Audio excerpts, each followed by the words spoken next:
You know, I just could have easily called this video, or why reviewers will never be satisfied. And the crappy part about that is it has a trickle-down effect on the general consensus of gamers.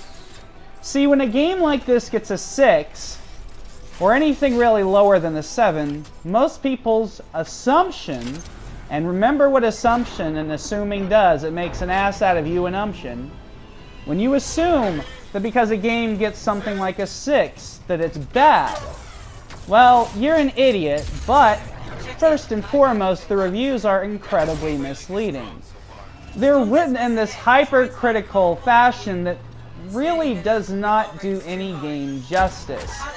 I can understand a game like Anthem getting 6s and 7s. It makes sense because it's not a game that's going to appeal to everyone. And if a score system was ever to have any purpose or use, it would be that a 10 out of 10 means that the game will appeal to pretty much everyone.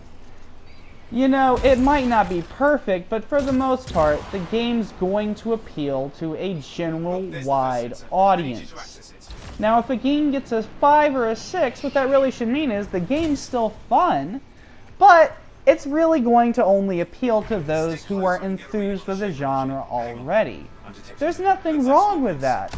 You know, games like Destiny, The Division, Warframe, and Anthem, they don't necessarily have this huge, wide appeal. They're going to appeal to people who love people who like games like Diablo, who like that looter mentality.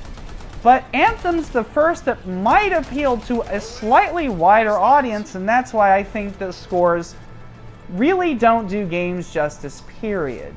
Reviews are kind of pointless as a whole. You know, just sitting down and having a conversation about a game is a lot more helpful than just trying to criticize it or be critical or what the fuck ever goes through critics' heads. I don't even know what through my head when I was writing reviews. I'm a recovering critic, okay? I'm trying not to be the critic anymore. I'm trying to be the critic of critics, because it really seems that back in the day we needed game critics because there were some really shitty games. Now, most every game I've played, I think that there isn't a game out there that a person will play and go, oh, this game is just complete shit.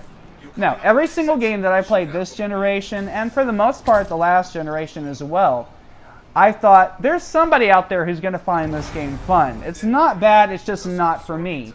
And that's what we're finding with more and more games. You know, we're out of the neck and the bullshit when games could be broken and it could be a great idea that appealed to you, but it just wasn't executed well. That's really not the case anymore. Even Destiny, for all its warts and faults, wasn't really that bad.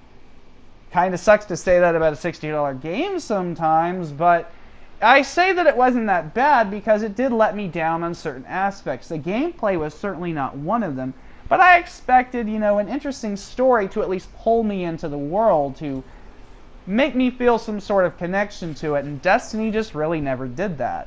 Now, The Division did that excellently, and I really love The Division for its unique world and story, but it didn't have the same kind of gameplay that I got out of Destiny, which was a really kind of fast-paced, almost Quake-like shooter. And that was just a really refreshing kind of style of game to see in this generation, because we haven't seen many games like that. And then when I saw Anthem, what kept going through my mind is, this is Destiny. I mean, it looks a lot like Destiny, and for the most part it uses a lot of Destiny's ideas, but in their own way. This isn't somebody ripping a game off, this is somebody definitely being inspired by another game. And I just can think that the actual anthem being sung while they were creating this game was, anything you can do, I can do better. Because for the most part, Anthem is what I expected Destiny to be. It's a game that has a deep story, a deep lore, which is actually pretty surprising. I didn't think it was going to have near the story content that it ended up having. And perhaps that was leftover worries from Destiny, because I expected it to have as much story as this did, or possibly more. But the simple fact is, 10 minutes into this game, and you've already experienced more story than all of the Destiny games and expansion packs fucking combined. And then when you actually get into the gameplay, you realize something that I think most critics don't seem to understand about games anymore. It's fucking fun! Oh my god, do you see this shit? This game is just so much fucking fun to play. I was screaming, G.I. Joe, a real American, because it reminds me of Snake Eyes. You know, I'm just bouncing around kind of like a ninja. Sorry, didn't mean to go off on a tangent there, but I mean, I'm just screaming and having a blast while I'm playing this game by myself. I don't even have to play in a group by this game. I thought because I heard that playing by yourself is really tedious and boring, I'm like, well, fuck you. I'm going to put that to the test and see. And surprise, surprise, I have had so much fun playing this game. What you're seeing is the first mission and the first early gameplay of it. But I've put about 6 to 7 hours already into this, and it's fucking phenomenal. Now, I will say that the loot drop rate probably needs to be increased. It's mostly just a nitpick, and I mostly say that for people who are going to want that. But for me, I don't really care. The loot that I get is pretty cool. I get to change up my weapons on a pretty regular basis, while at the same time sticking with the kind of weaponry that I like and that I become accustomed to and that seems to fit my playstyle. That's all what I pretty much expect from any kind of looter game. You know, I hate looter games like Destiny. I hate to throw Destiny under the bus like this, but I gotta do it. That throws so much fucking loot at you that's basically just useless junk. None of it's really mostly what I wanted to use. I'd get a couple of things here or there, but it was really quantity over quality. And with Anthem, what you have for certain is quality over quantity. But that's not to say that it's lax on loot or on levels or gameplay. There's a lot of game here. I think that it'll take probably 20, maybe 30 hours to get through the actual single-player campaign. I'm sure that you could probably do it in maybe 15. But then there's, of course, the in-game content. Now, I haven't gotten to experience that yet for myself, but I'm really kind of perplexed at why people are so enamored to get and so rushing to get to the end game right off the jump. It's like they're worried that there won't be anything great at the end game, so they want to rush there to see how it is. And when they do that, they completely miss out on the incredible experience that surrounds that. I'm sure that the end game might not have as much loot as I'm expecting. I'm sure that maybe by the time I put 30, 40 hours into this game, I'll get bored with it. But here's the one thing we also have to remember about critics and why they become spoiled fucking babies. They have to play this shit all at one time. So typically, they're gonna spend about 8 hours a day with this game, maybe even more than that depending on their deadlines, depending on when they got the game from the publisher. So they're really having to marathon this shit.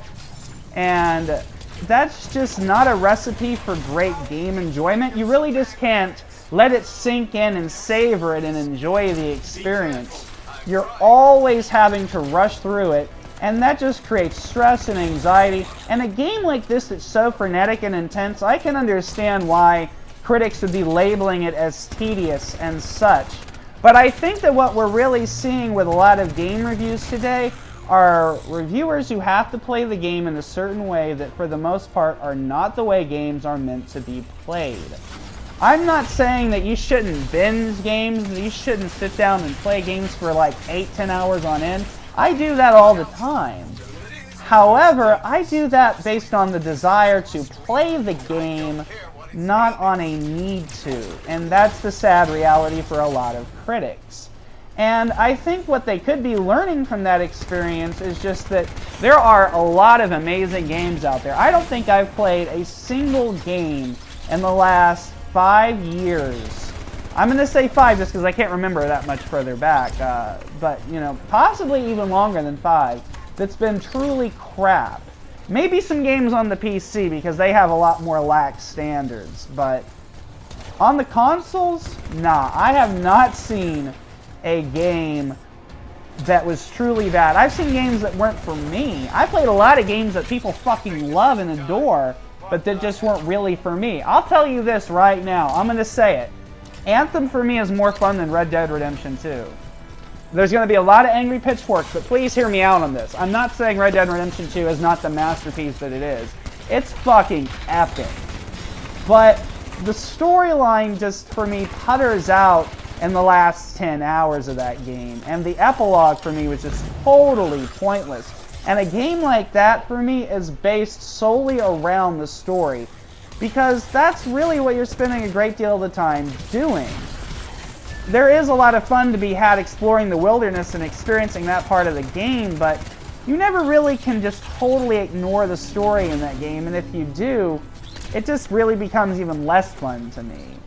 And that's really just my nitpicks towards where the story goes in the last 10 hours, and that I think it's really more of Arthur's story, and I don't understand why we fucking have to play as John Marston in the epilogue. I think the epilogue should have been, just to go on a little rant here, I think the epilogue in Red Dead Redemption 2 should have been you as Arthur building a farm and living out the last years of your life, and then you should have gotten a warning before you got to the very last mission that said, this is literally the final mission. After this, game's over.